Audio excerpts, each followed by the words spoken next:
السلام علیکم students, welcome to my channel. آج ہم EDU 306 کے فائنل ٹرم پریپریشن کے حوالے سے لیکچر نمبر 3 جو ہے وہ اسٹارٹ کرنے لگے ہیں۔ اس میں ہم لیسن نمبر 33 سے لے کے لیسن نمبر 39 تک جو ہے وہ کور کریں گے، اور جتنی غزوات گزری ہیں ان سب کو ہم اس لیکچر میں دیکھیں گے۔ لیکچر ضرور کمپلیٹ دیکھیے گا تاکہ آپ میکسیمم اس لیکچر سے فائدہ حاصل کر سکیں، ٹھیک ہے؟ اور میرے لیکچرز کو اپنے فیلو اسٹوڈنٹس تک بھی ضرور پہنچائیے گا صدقہ جاریہ سمجھ کے، تاکہ زیادہ سے زیادہ اسٹوڈنٹس جو ہیں وہ اپنے فائنل ٹرم کی اچھی پریپریشن کر سکے۔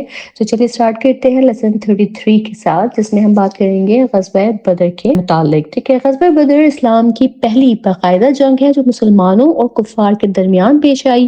یہ جنگ نہ صرف فیصلہ کن ثابت ہوئی بلکہ اس سے ہمیں ایمان، صبر، قربانی، اتحاد اور اللہ پر بھروسے کا عظیم سبق بھی ملتا ہے۔ یہ جنگ جو ہے یعنی کہ غزوہ بدر جو ہے یہ 17 رمضان المبارک 2 ہجری کو لڑی گئی۔ ہجرت کے بعد اکثر مسلمان مدینہ منتقل ہو چکے تھے، مگر کفار قریش مسلمانوں کو چین سے رہتے نہیں دیکھ سکتے تھے۔ قریش کی معیشت کا دار و مدار جو ہے وہ تجارت پر تھا، اور ان کی زیادہ تر تجارت شام کے ساتھ ہوتی تھی۔ شام جانے والا تجارتی راستہ مدینہ کے قریب سے گزرتا تھا، اس لیے قریش کو خطرہ محسوس ہونے لگا کہ اگر مسلمان مضبوط ہو گئے تو ان کی تجارت کو نقصان پہنچ سکتا ہے، اور جب کسی قوم کی معیشت کمزور ہو جائے تو پوری قوم کمزور ہو جاتی ہے۔ تو قریش جو تھے وہ اس خوف میں مبتلا تھے۔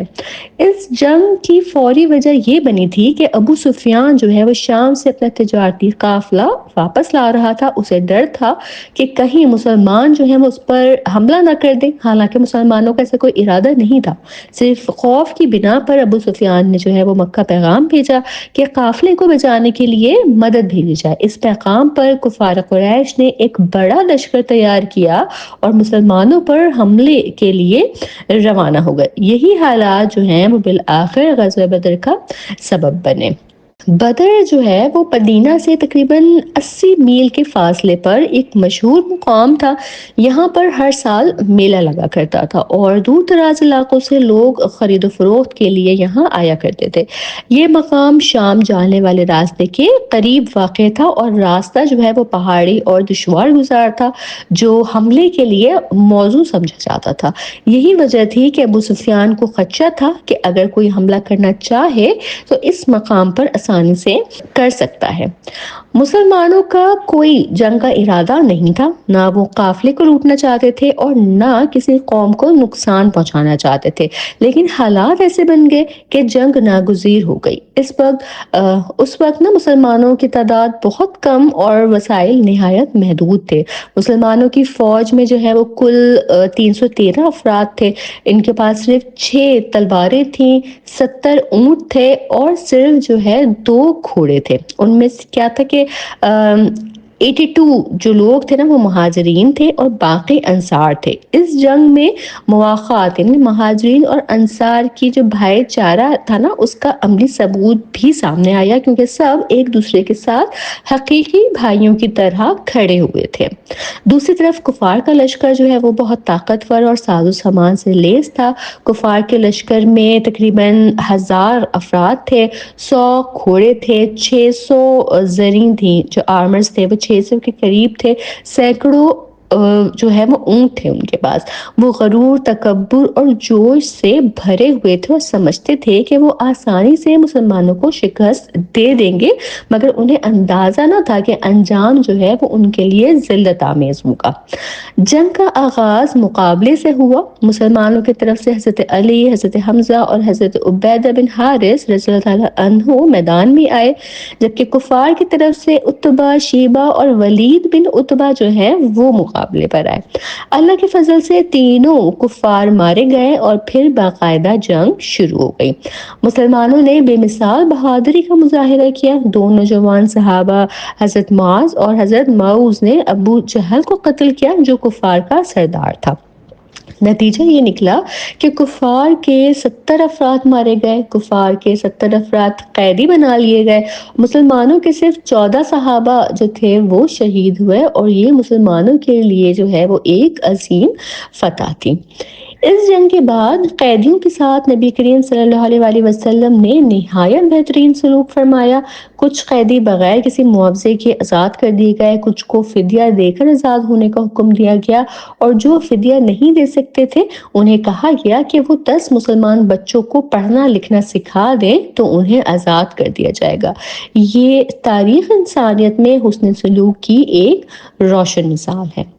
غزوہ بدر کی ایک خاص بات جو ہے وہ یہ بھی ہے کہ اللہ تعالیٰ نے مسلمانوں کی مدد کے لیے فرشتے نازل فرمائے۔ قرآن مجید کی سورہ انفال میں غزوہ بدر کا تفصیلی ذکر موجود ہے۔ یہ جنگ اس بات کا واضح ثبوت ہے کہ اللہ تعالیٰ نے اپنے مخلص بندوں کو کبھی تنہا نہیں چھوڑا۔ 313 کمزور وسائل رکھنے والے مسلمانوں نے اللہ کے بھروسے پر 1000 کے طاقتور لشکر کو شکست دی۔ لیسن 34 کی طرف بڑھتے ہیں اور جس میں ہم غزوہ احد کے بارے میں جانیں گے۔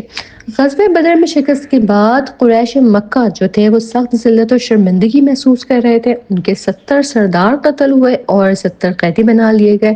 اس شکست نے ان کی انا کو شدید ٹھیس پہنچائی تھی۔ وہ خود کو خانہ کعبہ کے متولی اور عرب کا طاقتور ترین قبیلہ سمجھتے تھے، اس لیے انہوں نے فیصلہ کیا کہ مسلمانوں سے بدلہ لیا جائے اور اپنی کھوئی ہوئی عزت جو ہے وہ دوبارہ حاصل کی جائے۔ اس جنگ میں یہود بھی خفیہ طور پر قریش کے ساتھ ہمدردی رکھتے تھے، حالانکہ مدینہ میں معاہدہ ہو چکا تھا، ٹھیک ہے، لیکن پھر بھی ان کی ہمدردیاں جو ہے وہ قریش کے ساتھ تھیں۔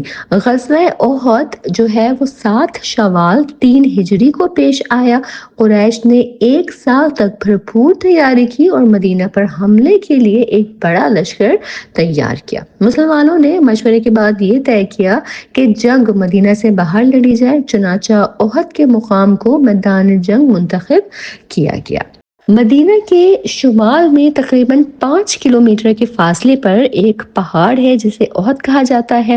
جنگ اسی کے دامن میں ہوئی، اسی لیے اسے جو ہے وہ غزوہ احد کہا جاتا ہے۔ رسول اللہ صلی اللہ علیہ وسلم کے چچا حضرت عباس رضی اللہ عنہ اس وقت مکہ میں تھے۔ انہوں نے قریش کی جنگی تیاریوں کی خبر جو ہے وہ نبی کریم صلی اللہ علیہ وسلم تک پہنچائی۔ آپ صلی اللہ علیہ وسلم نے مسجد نبوی میں صحابہ کرام سے مشورہ کیا۔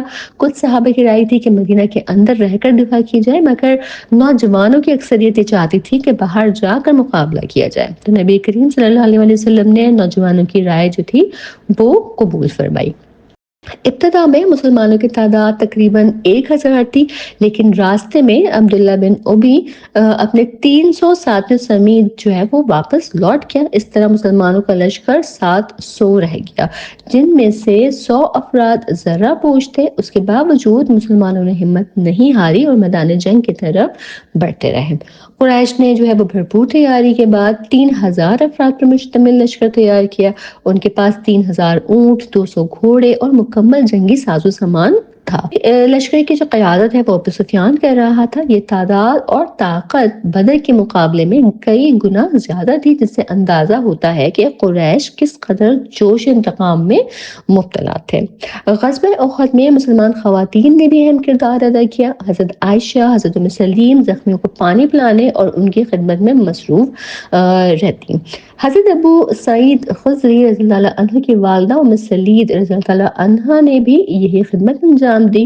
حضرت ام عمارہ نے تو بہادری کی انتہا کر دی اور نبی کریم صلی اللہ علیہ وسلم کے سامنے ڈٹ کر آپ کا دفاع کیا، یہاں تک کہ وہ شدید زخمی ہو گئی۔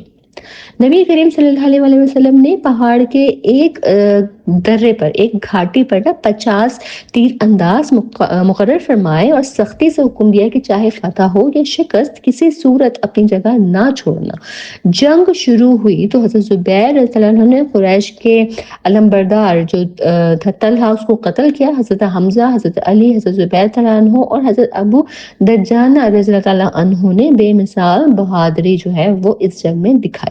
کفار بدحواس ہو کر بھاگنے لگے اور مسلمانوں کو ابتدائی فتح جو ہے وہ حاصل ہوئی۔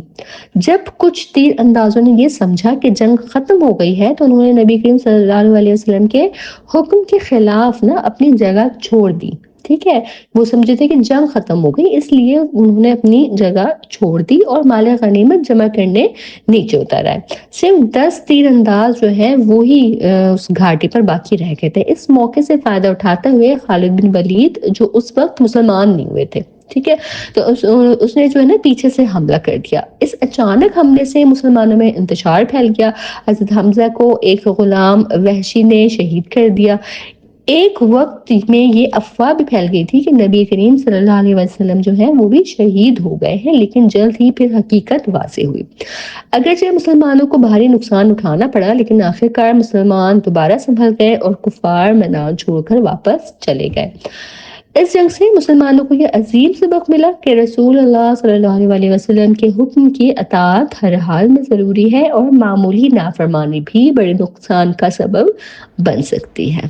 لیسن 35 کی طرف بڑھتے ہیں، اور اس میں ہم غزوہ خندق کے بارے میں بات کریں گے، جسے غزوہ احزاب بھی کہا جاتا ہے، بیٹل آف ٹرینچ یہ ہے۔ تو غزوہ بدر اور غزوہ احد کے بعد کفار مکہ مسلمانوں کے سخت دشمن بن چکے تھے۔ ان کے دلوں میں انتقام کی آگ بھڑک رہی تھی۔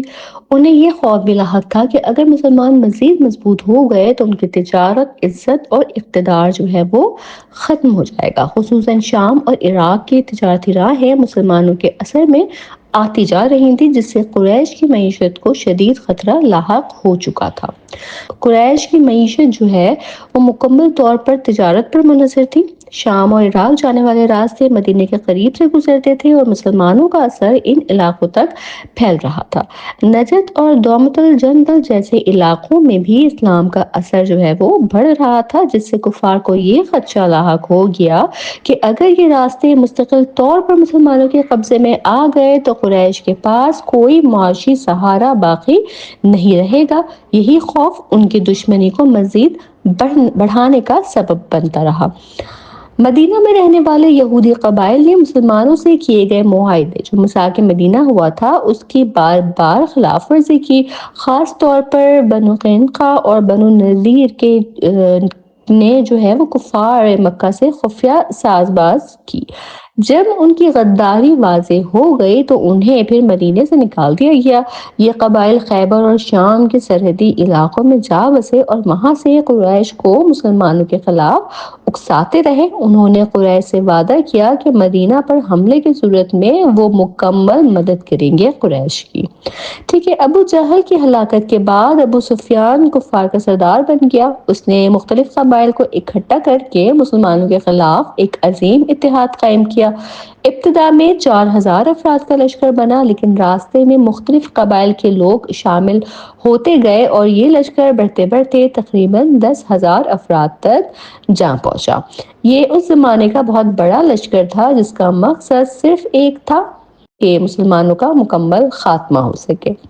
مدینہ کی جغرافیائی حالت ایسی تھی کہ 3 اطراف سے پہاڑ اور آبادیاں تھیں، صرف شمال کی طرف سے حملے کا خطرہ تھا۔ حضرت سلمان فارسی رضی اللہ عنہ نے تجویز دی کہ شمالی جانب ایک گہری اور چوڑی خندق ٹرینچ کھودی جائے تاکہ دشمن داخل نہ ہو سکے۔ رسول اللہ صلی اللہ علیہ وسلم نے اس تجویز کو پسند فرمایا۔ نہ صرف یہ کہ پسند کیا بلکہ آپ صلی اللہ علیہ وسلم نے خود صحابہ کے ساتھ خندق کھودنے میں حصہ لیا۔ خندق مکمل ہونے کے بعد آپ صلی اللہ علیہ وسلم نے 3000 مسلمانوں پر مشتمل فوج ترتیب دی اور ہر حصے کی ذمہ داری مقرر فرمائی۔ یہ دفاعی حکمت عملی اتنی کامیاب ثابت ہوئی کہ بعد میں دنیا کی فوجوں نے بھی اسی طریقے کو اختیار کیا۔ جب ابو سفیان اپنی فوج کے ساتھ مدینہ پہنچا تو خندق دیکھ کر حیران رہ گیا۔ اس کے پاس کوئی راستہ نہ تھا کہ وہ خندق عبور کر سکے۔ کفار نے بار بار کوشش کی مگر ناکام رہے۔ ایک مشہور پہلوان عمرو بن عبد ود خندق پار کرنے میں کامیاب ہو گیا اور مسلمانوں کو للکارنے لگا، تو حضرت علی رضی اللہ عنہ آگے بڑھے اور اس پہلوان کو قتل کر دیا۔ بنو قریظہ یہودی قبیلہ مسلمانوں سے معاہدے میں تھا، مگر بعد میں دشمنوں کے بہکانے پر انہوں نے عہد توڑ دیا۔ انہوں نے عورتوں اور بچوں پر حملے کی کوشش کی۔ ایک یہودی حملہ آور ہوا تو رسول اللہ صلی اللہ علیہ وسلم کی پھوپھی حضرت صفیہ نے بہادری سے اسے قتل کر دیا، جس سے دشمن خوفزدہ ہو کر بھاگ گیا۔ غزوہ خندق میں اگرچہ مسلمانوں کے 6 شہید ہوئے لیکن مجموعی طور پر فتح جو ہے وہ مسلمانوں ہی کو حاصل ہوئی۔ یہ جنگ فیصلہ کن ثابت ہوئی۔ عرب قبائل پر مسلمانوں کا رعب قائم ہو گیا اور وہ سمجھ گئے کہ اب مسلمانوں سے ٹکر لینا آسان نہیں۔ قرآن مجید میں سورہ احزاب موجود ہے جس کی آیت نمبر 2 اور 3 میں واضح کیا گیا ہے کہ اللہ تعالیٰ اپنے نبی صلی اللہ علیہ وسلم اور مومنین کی ضرور مدد فرماتا ہے۔ اس فتح کے بعد قریش کی معیشت بھی تباہ ہو گئی اور اسلام جو ہے وہ بھی تیزی سے پھیلنے لگا۔ ٹھیک ہے جی، تو یہیں ہمارا لیسن 35 بھی مکمل ہوتا ہے۔ آگے بڑھتے ہیں لیسن نمبر 36 کی طرف، اور اس میں ہم بات کریں گے غزوہ حنین کے بارے میں۔ غزوہ حنین جو ہے نا اسلامی تاریخ کا ایک بہت اہم معرکہ ہے جو فتح مکہ کے بعد پیش آیا۔ یہ جنگ ہمیں یہ سبق دیتی ہے کہ کامیابی صرف تعداد اور طاقت سے نہیں بلکہ اللہ پر بھروسے اور عاجزی سے ملتی ہے۔ پس منظر غزوہ حنین کا یہ ہے کہ حنین مکہ سے تقریباً 40 کلومیٹر دور ایک وادی ہے۔ فتح مکہ کے بعد 2 بڑے قبائل حوازن اور ثقیف نے اسلام کی بڑھتی ہوئی طاقت کو ناپسند کیا۔ ان قبائل کو یہ بات قبول نہ تھی کہ اسلام غالب آ چکا ہے، اس لیے انہوں نے اسلام قبول کرنے کے بجائے مسلمانوں پر حملہ کرنے کی تیاری جو ہے وہ شروع کر دی تھی۔ قبیلہ بنو حوازن کے سردار مالک بن عوف نے اپنے قبیلے کے تمام افراد، ان کے مال، اسلحہ، عورتوں اور بچوں کو ایک مقام اوتاس کی وادی میں جمع کیا جو وادی حنین کے قریب واقع ہے۔ یہ قبائل جنگی مہارت میں مشہور تھے اور حقیقت میں ماہر جنگجو تھے۔ جب نبی کریم صلی اللہ علیہ وسلم کو ان قبائل کی تیاریوں کا علم ہوا تو آپ صلی اللہ علیہ وسلم نے خود ان کی طرف پیش قدمی کا فیصلہ فرمایا۔ یہ واقعہ جو ہے 6 شوال 8 ہجری کو پیش آیا۔ ٹھیک ہے، یعنی کہ جو غزوہ حنین ہے یہ 6 شوال 8 ہجری کو پیش آئی۔ نبی کریم صلی اللہ علیہ وسلم کے ساتھ فتح مکہ میں شریک ہونے والے 10,000 صحابہ موجود تھے۔ اس کے علاوہ 2,000 نئے مسلمان بھی لشکر میں شامل ہو گئے تھے، تو یوں مسلمانوں کی تعداد 12,000 ہو گئی تھی۔ اس بڑی تعداد کو دیکھ کر بعض لوگوں کے دل میں غرور پیدا ہوا اور انہوں نے کہا کہ اب ہم کبھی شکست نہیں کھا سکتے۔ نبی کریم صلی اللہ علیہ وسلم کو یہ غرور پسند نہ آیا کیونکہ اسلام جو ہے وہ عاجزی اور اللہ پر توکل کا درس دیتا ہے۔ مسلمان لشکر رات کے وقت وادی حنین میں داخل ہوا۔ اندھیرا تھا اور دشمن پہلے ہی اپنی فوج کو پہاڑوں اور راستوں میں مختلف جگہوں پر چھپا چکا تھا۔ یہ ایک بہترین جنگی حکمت عملی تھی۔ جیسے ہی مسلمان وادی میں داخل ہوئے دشمن نے اچانک تیروں کی بارش شروع کر دی۔ مسلمان بالکل حیران رہ گئے، گھبرا گئے اور بہت سے لوگ ادھر ادھر منتشر ہو گئے۔ وقتی طور پر لشکر میں بے ترتیبی پیدا ہو گئی اور حالات بہت نازک ہو گئے۔ ایسے مشکل وقت میں بھی نبی کریم صلی اللہ علیہ وسلم نے غیر معمولی حوصلہ، بہادری اور اعتماد کا مظاہرہ کیا۔ لشکر منتشر ہو چکا تھا اور آپ صلی اللہ علیہ وسلم کے ساتھ صرف تقریباً 10 صحابہ جو ہیں وہ رہ گئے تھے، مگر اس کے باوجود آپ صلی اللہ علیہ وسلم پیچھے نہیں ہٹے۔ کچھ مورخین کے مطابق آپ صلی اللہ علیہ وسلم دشمن کی طرف بڑھتے ہوئے فرما رہے تھے کہ میں سچا نبی ہوں، میں کوئی جھوٹ نہیں، میں عبد المطلب کا بیٹا ہوں۔ ٹھیک ہے، یہ الفاظ جو ہے وہ آپ کی زبان مبارک پہ جاری تھے۔ یہ الفاظ ایمان، یقین اور حوصلے کی بلند ترین مثال ہے۔ نبی کریم صلی اللہ علیہ وسلم نے حضرت عباس سے فرمایا کہ صحابہ کو آواز دیں، اور حضرت عباس بلند آواز سے پکارنے لگے کہ اے بیت رضوان والوں، کہاں ہو، واپس آؤ۔ یہ آواز سن کر صحابہ دوبارہ واپس پلٹ آئے اور منظم ہو گئے۔ اس کے بعد دوبارہ جنگ شروع ہوئی۔ نبی کریم صلی اللہ علیہ وسلم نے مٹھی میں مٹی لے کر دشمن کی طرف پھینکی، جس سے دشمن کی آنکھوں میں گرد پڑ گئی اور ان کے حوصلے جو ہے وہ ٹوٹ گئے۔ بالآخر دشمن شکست کھا گیا۔ اس جنگ میں بنو ثقیف کے تقریباً 70 افراد مارے گئے۔ دشمن کا مال، اسلحہ، عورتیں اور بچے مسلمانوں کے ہاتھ آئے۔ قرآن مجید میں بھی ذکر ہے کہ فرشتے مسلمانوں کی مدد کے لیے نازل ہوئے۔ سورہ توبہ کی آیت نمبر 26 اور آیت نمبر 27 میں اس واقعے کی طرف اشارہ جو ہے وہ ملتا ہے۔ غزوہ حنین کا جو سب سے بڑا سبق ہے نا وہ یہ ہے کہ کبھی اپنی طاقت اور تعداد پر غرور نہ کرو، ہمیشہ اللہ پر بھروسہ رکھو۔ کامیابی صرف اللہ کی مدد سے ہی ملتی ہے۔ غرور شکست کی وجہ بن سکتا ہے جبکہ عاجزی فتح کا راستہ بنتی ہے۔ ٹھیک ہے جی، تو اس کے ساتھ ہمارا لیسن 36 بھی کمپلیٹ ہوتا ہے۔ آگے بڑھتے ہیں لیسن 37 کی طرف، اور اس میں ہم بات کریں گے غزوہ تبوک کے بارے میں۔ فتح مکہ کے بعد پورے عرب میں مسلمانوں کی طاقت تسلیم کر لی گئی تھی۔ لوگ بڑی تعداد میں اسلام قبول کر رہے تھے۔ نبی کریم صلی اللہ علیہ وسلم نے فتح مکہ سے پہلے مختلف بڑے حکمرانوں کو خطوط لکھے تھے تاکہ انہیں اسلام کی دعوت دی جائے۔ ان میں شامل تھے قیصر روم، کسری پرویز جو ایران کا بادشاہ تھا، عزیز مصر، حبشہ کے بادشاہ نجاشی، یمامہ کے حکمران اور شام کے بااثر افراد۔ بادشاہ نجاشی جو ہیں وہ اسلام قبول کر لیا تھا، انہوں نے وہ اسلام لے آئے تھے، لیکن قیصر روم کا جو تھا ہرقل، اس کو مسلمانوں کی بڑھتی ہوئی طاقت برداشت نہ ہوئی اور اس نے مسلمانوں کے خلاف جنگ کی تیاری جو ہے وہ شروع کر دی۔ چند سال پہلے ایرانیوں نے رومیوں کو شکست دی تھی، مگر ہرقل نے بدلہ لے کر ایرانیوں کو شکست دی۔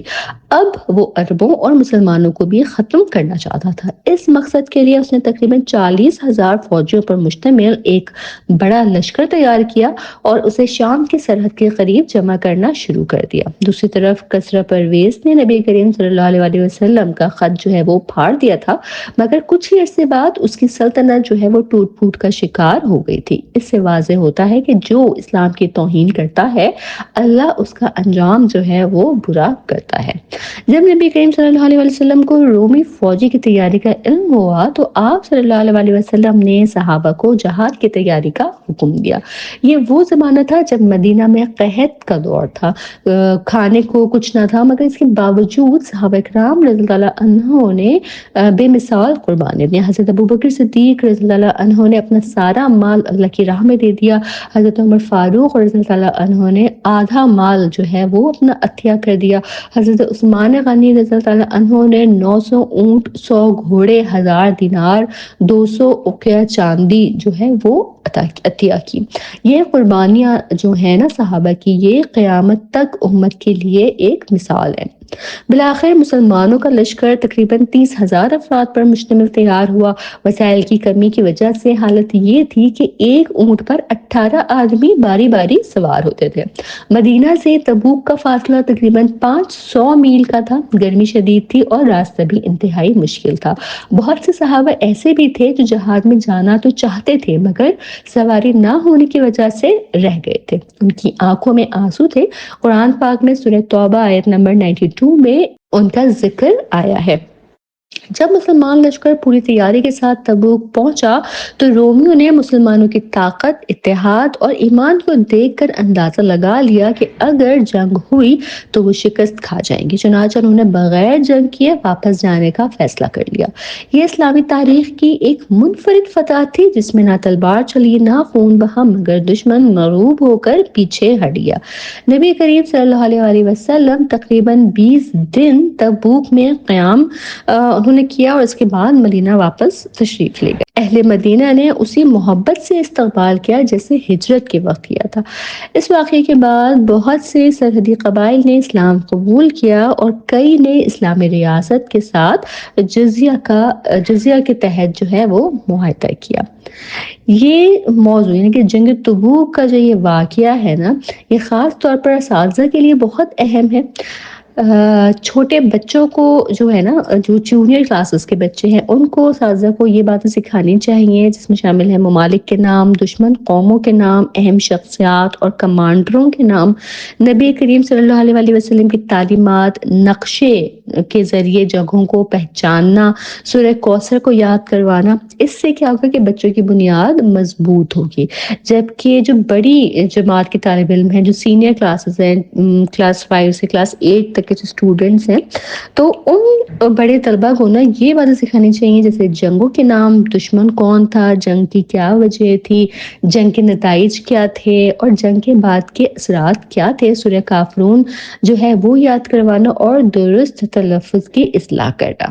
یہ سارے کام جو ہے بڑے اسٹوڈنٹس کے ساتھ ٹیچر کو کرنے چاہیے. اس طرح نا اس سطح پر صرف رٹے نہیں لگوانا چاہیے بلکہ سمجھا کے پڑھانا ضروری ہے تاکہ طلبہ کے ذہن میں پختگی پیدا ہو. ٹھیک ہے. غزوہ تبوک جو ہے نا وہ ہمیں یہ سکھاتے ہیں کہ ایمان اور اتحاد دشمن کو بغیر جنگ کے شکست دے سکتا ہے. قربانی اللہ کی مدد کو کھینچ لاتی ہے. اچھا استاد وہ ہے جو طلبہ کی عمر کے مطابق طریقہ تدریس اپنائے. سیرت نبوی صلی اللہ علیہ وسلم صرف تاریخ نہیں بلکہ مکمل تربیتی نظام ہے. ٹھیک ہے جی. اس کے ساتھ ہی ہمارے یہ لیسن بھی مکمل ہوتا ہے. آگے بڑھتے ہیں لیسن نمبر 38 کی طرف جو کہ ہے صلح حدیبیہ، ٹریٹی آف حدیبیہ. تو مکہ مکرمہ سے تقریباً 10 میل کے فاصلے پر ایک کنواں ہے جسے حدیبیہ کہا جاتا ہے. اسی کے قریب ایک بستی بھی واقع ہے جسے حدیبیہ کہا جاتا ہے. چونکہ مسلمانوں اور قریش مکہ کے درمیان معاہدہ اسی مقام پر لکھا اور طے پایا، اس لیے اسے صلح حدیبیہ کہا جاتا ہے. یہ واقعہ اسلامی تاریخ کا ایک نہایت عظیم اور منفرد واقعہ ہے. قرآن کریم نے اس صلح کو فتح مبین، واضح فتح قرار دیا.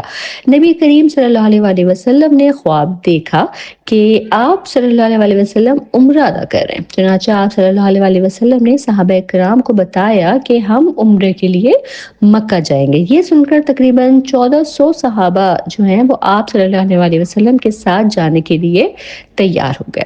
چنانچہ یکم ذوالقعدہ 6 ہجری کو نبی کریم صلی اللہ علیہ وسلم 1400 صحابہ کے ساتھ عمرے کی نیت سے مدینہ سے روانہ ہوئے، مگر کفار مکہ نے مسلمانوں کو حدیبیہ کے مقام پر روک لیا.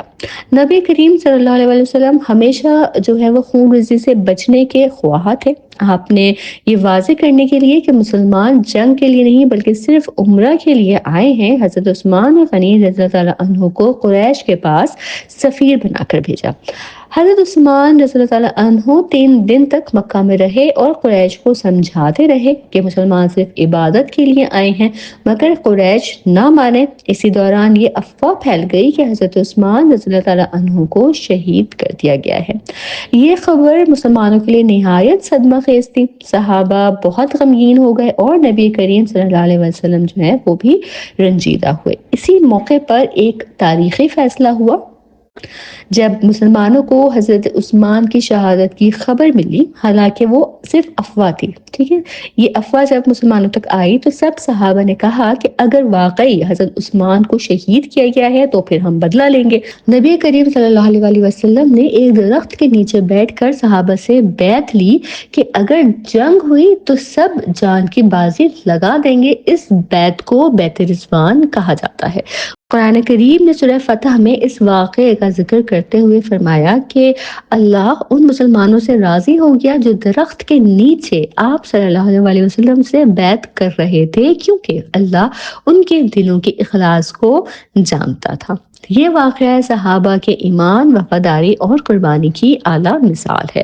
جب قریش کو معلوم ہوا کہ مسلمان جنگ کے لیے تیار ہو رہے ہیں تو وہ گھبرا گئے. انہیں یقین ہو گیا کہ مسلمان واقعی عمرے کے لیے آئے تھے، مگر اب حالات جو ہیں وہ جنگ کی طرف جا سکتے ہیں. چنانچہ انہوں نے ایک سفیر بھیجا تاکہ جنگ سے بچا جا سکے. یہ سفیر تھا سہیل بن عمرو جو قریش کا مشہور مقرر تھا. ٹھیک ہے، یہ خطیب قریش تھا. سہیل بن عمرو نے کہا کہ مسلمان اس سال واپس چلے جائیں، اگلے سال عمرہ کے لیے آئیں. اس بنیاد پر ایک معاہدہ لکھا جائے گا. یوں مسلمانوں اور قریش کے درمیان صلح حدیبیہ کا معاہدہ جو ہے وہ طے پایا. معاہدہ لکھنے کے لیے مسلمانوں کی طرف سے حضرت علی اور قریش کی طرف سے سہیل بن عمرو تھا. جب حضرت علی نے لکھنا شروع کیا بسم اللہ الرحمن الرحیم، تو قریش نے اعتراض کیا اور کہا کہ ہمارے طریقے کے مطابق لکھا جائے. اس اسی طرح انہوں نے محمد رسول اللہ صلی اللہ علیہ وسلم لکھنے پر بھی اعتراض کیا اور صرف محمد بن عبداللہ لکھنے کا مطالبہ کیا۔ ظاہری طور پر یہ معاہدہ صحابہ کو بہت سخت محسوس ہوا، انہیں یوں لگا کہ تمام شرائط جو ہے وہ قریش کے حق میں ہیں، مسلمانوں کو نقصان اٹھانا پڑا ہے، عمرہ کیے بغیر واپس جانا پڑ رہا ہے اور رسول اللہ لکھنے کی اجازت بھی نہیں دی گئی ہے۔ خاص طور پر حضرت عمر فاروق رضی اللہ عنہ کو بہت رنج ہوا، مگر انہوں نے ادب کے ساتھ نبی کریم صلی اللہ علیہ وسلم سے بات کی۔ نبی کریم صلی اللہ علیہ وسلم نے انہیں سمجھایا کہ یہ معاہدہ بظاہر مشکل ضرور ہے مگر اس کے نتائج بہت خیر والے ہوں گے۔ اور پھر واقعی کچھ عرصے بعد یہ ثابت ہوا کہ یہی صلح اسلام کی عظیم فتح کا سبب بنی، اسی لیے قرآن نے اسے فتح مبین کہا۔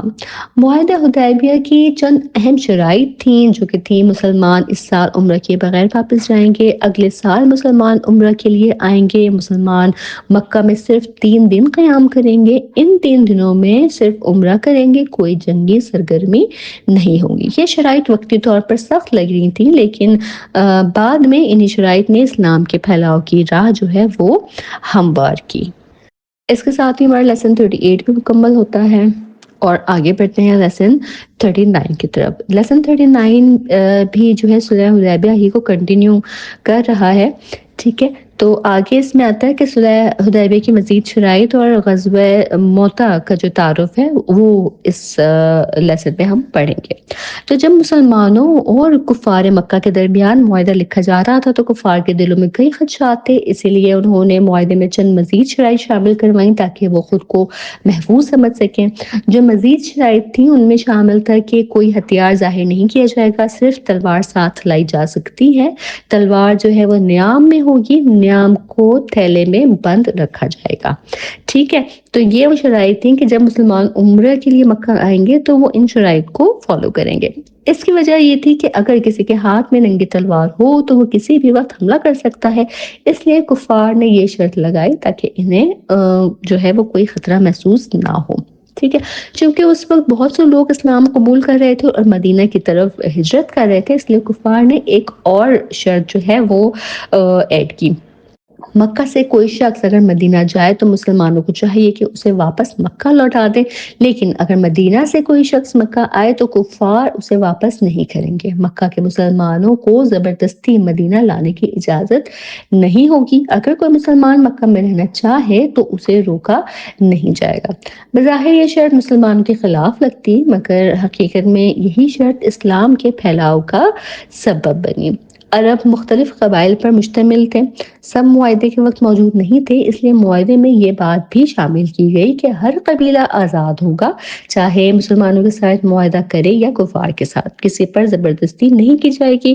بعض مورخین کے مطابق یہ بھی طے ہوا کہ 10 سال تک جو ہے وہ جنگ نہیں کی جائے گی۔ یہ شرط بہت اہم ثابت ہوئی کیونکہ اس سے پورے عرب میں امن قائم ہوا اور لوگ کھل کر اسلام کو سمجھنے لگے۔ اللہ تعالیٰ نے سورہ فتح کی پہلی آیت میں اس صلح کو فتح مبین قرار دیا۔ حالانکہ بظاہر یہ معاہدہ مسلمانوں کے خلاف نظر آتا ہے لیکن اس کے نتائج جو ہے وہ بہت عظیم تھے۔ اس صلح کے بعد مسلمانوں اور کفار کے درمیان آنا جانا جو ہے وہ شروع ہو گیا، خاندان ایک دوسرے سے ملنے لگے، لوگ مہینوں مدینہ میں رہتے اور مسلمانوں کے اخلاق دیکھتے، مسلمانوں کو حسن سلوک، صفائی، ایمانداری اور دیانت دیکھ کر لوگ متاثر ہوئے، بڑی تعداد میں لوگ اسلام قبول کرنے لگے۔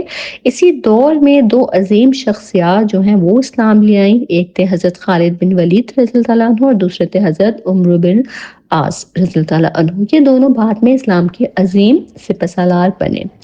معاہدے میں خواتین کا واضح ذکر نہیں تھا، اس لیے اللہ تعالیٰ نے قرآن میں رہنمائی فرمائی۔ سورہ ممتحنہ آیت نمبر 10 میں حکم دیا گیا کہ اگر مومن عورتیں ہجرت کر کے مسلمانوں کے پاس آئیں اور ان کا ایمان ثابت ہو جائے تو انہیں کفار کی طرف واپس نہ کیا جائے، ایسی عورتوں سے نکاح جائز ہے، کفار کو ان کا دیا ہوا حق واپس کر دیا جائے گا۔ یہ اسلام کی عدل، انصاف اور خواتین کے احترام کی واضح دلیل ہے۔ بطور استاد صلح حدیبیہ جو ہے وہ کیسے پڑھائی جائے۔ تو دیکھیں یہ موضوع نا طلباء کو سمجھانے کے لیے تدریسی حکمت عملی بھی بیان کی گئی ہے کہ جونیئر کلاس 1 سے 4 تک کیا ہے کہ نقشہ بنا کر جگہیں دکھائیں بچوں کو، مکہ، مدینہ، حدیبیہ کے نام یاد کروائیں، آسان زبان میں واقعہ سنائیں، سورہ کوثر ترجمہ سمیت جو ہے وہ یاد کروائیں۔ جبکہ جو سینئر کلاسز ہیں کلاس 5 سے کلاس 8 تک ان کو جو ہے آپ گلوب پر مقامات دکھائیں، وجوہات، نتائج اور اثرات سمجھائیں، کسی بھی غزوہ کے سوال جواب کروائیں، سورہ کافرون یاد کروائیں اور تلفظ جو ہے وہ صحیح کروائیں۔ یہ طریقہ تدریس بچوں کے فہم کو مضبوط بناتا ہے۔ ٹھیک ہے، آگے ہم بات کرتے ہیں غزوہ موتا کے بارے میں۔ ٹھیک ہے جی، آخر میں ہم بات کرتے ہیں غزوہ موتا کی طرف، اس کا مقام، پس منظر اور اہمیت کے بارے میں۔ تو غزوہ موتا اسلامی تاریخ کی ایک نہایت اہم جنگ ہے جو جمادی الثانی 8 ہجری میں پیش آئی۔ موتا شام کے علاقے میں واقع ایک مقام تھا جو بلقا کے قریب واقع تھا۔ بلقا ایک وسیع علاقہ تھا جس میں کئی اضلاع شامل تھے، ہر ضلع کا الگ حکمران ہوتا تھا، لیکن وہ سب ایک بڑے بادشاہ کے ماتحت تھے، یعنی وہ مکمل طور پر آزاد نہیں تھے بلکہ مرکزی حکومت کے تابع تھے۔ موتا کو خاص شہرت اس وجہ سے حاصل تھی کہ یہاں انتہائی اعلیٰ معیار کی تلواریں تیار کی جاتی تھیں۔ ان تلواروں کی مضبوط اور عمدگی کا ذکر اس زمانے کے مشہور شاعروں اور ادیبوں نے اپنی شاعری اور تحریروں میں بھی کیا ہے۔ چونکہ اس دور میں تلوار ہی جنگ کا سب سے اہم ہتھیار تھی اور لوگ اپنی حفاظت کے لیے بھی تلواریں گھروں میں رکھتے تھے، اس لیے موتا کی تلواروں کی مانگ جو ہے وہ بہت زیادہ تھی۔ یہی تلواریں موتا کی معاشی ترقی کا سب سے بڑا ذریعہ تھیں۔ ان کی وجہ سے موتا کے لوگوں کے دوسرے علاقوں اور ریاستوں سے تجارتی معاہدے تھے۔ یہ تلواریں تحفے کے طور پر بھی مختلف بادشاہوں اور سرداروں کو بھیجی جاتی تھیں۔ اسی وجہ سے موتا کو نہ صرف تجارتی بلکہ سیاسی لحاظ سے بھی بڑی اہمیت حاصل ہو گئی تھی۔ اس کے ساتھ ہی ہمارا یہ لیکچر بھی یہی مکمل ہوتا ہے۔ مجھے امید ہے کہ تمام ٹاپکس آپ کو اچھے سے سمجھ آئے ہوں گے، تمام غزوہ کے بارے میں آپ نے ان ڈیٹیل جانا۔ اگر آپ کے کوئی ڈاؤٹس، کوئی سوالات یا کوئی فیڈ بیک ہو تو آپ مجھے کمنٹ سیکشن میں ضرور بتائیے کہ میں انشاءاللہ پوری کوشش کروں گی کہ ٹائملی آپ کو رسپانس کر سکوں۔ میری ویڈیوز کو، لیکچرز کو اپنے فیلو اسٹوڈنٹس تک، پرچر یونیورسٹی کے ڈیفرنٹ گروپس میں صدقہ جاریہ سمجھ کے آپ ضرور شیئر کریں تاکہ میکسیمم اسٹوڈنٹس تک یہ لیکچرز پہنچ سکیں اور اپنے فائنل ٹرم کی وہ اچھی پریپریشن کر سکیں۔ چینل اگر آپ نے ابھی تک سبسکرائب نہیں کیا ہے تو اسے فوراً سبسکرائب کر لیں اور میری یوٹیوب فیملی کا پارٹ بنیں۔ انشاءاللہ تعالیٰ میں اپنی نیکسٹ ویڈیو کے ساتھ جلد حاضر ہوں گی، تب تک آپ سب اپنا بہت خیال رکھیے گا۔ اللہ حافظ۔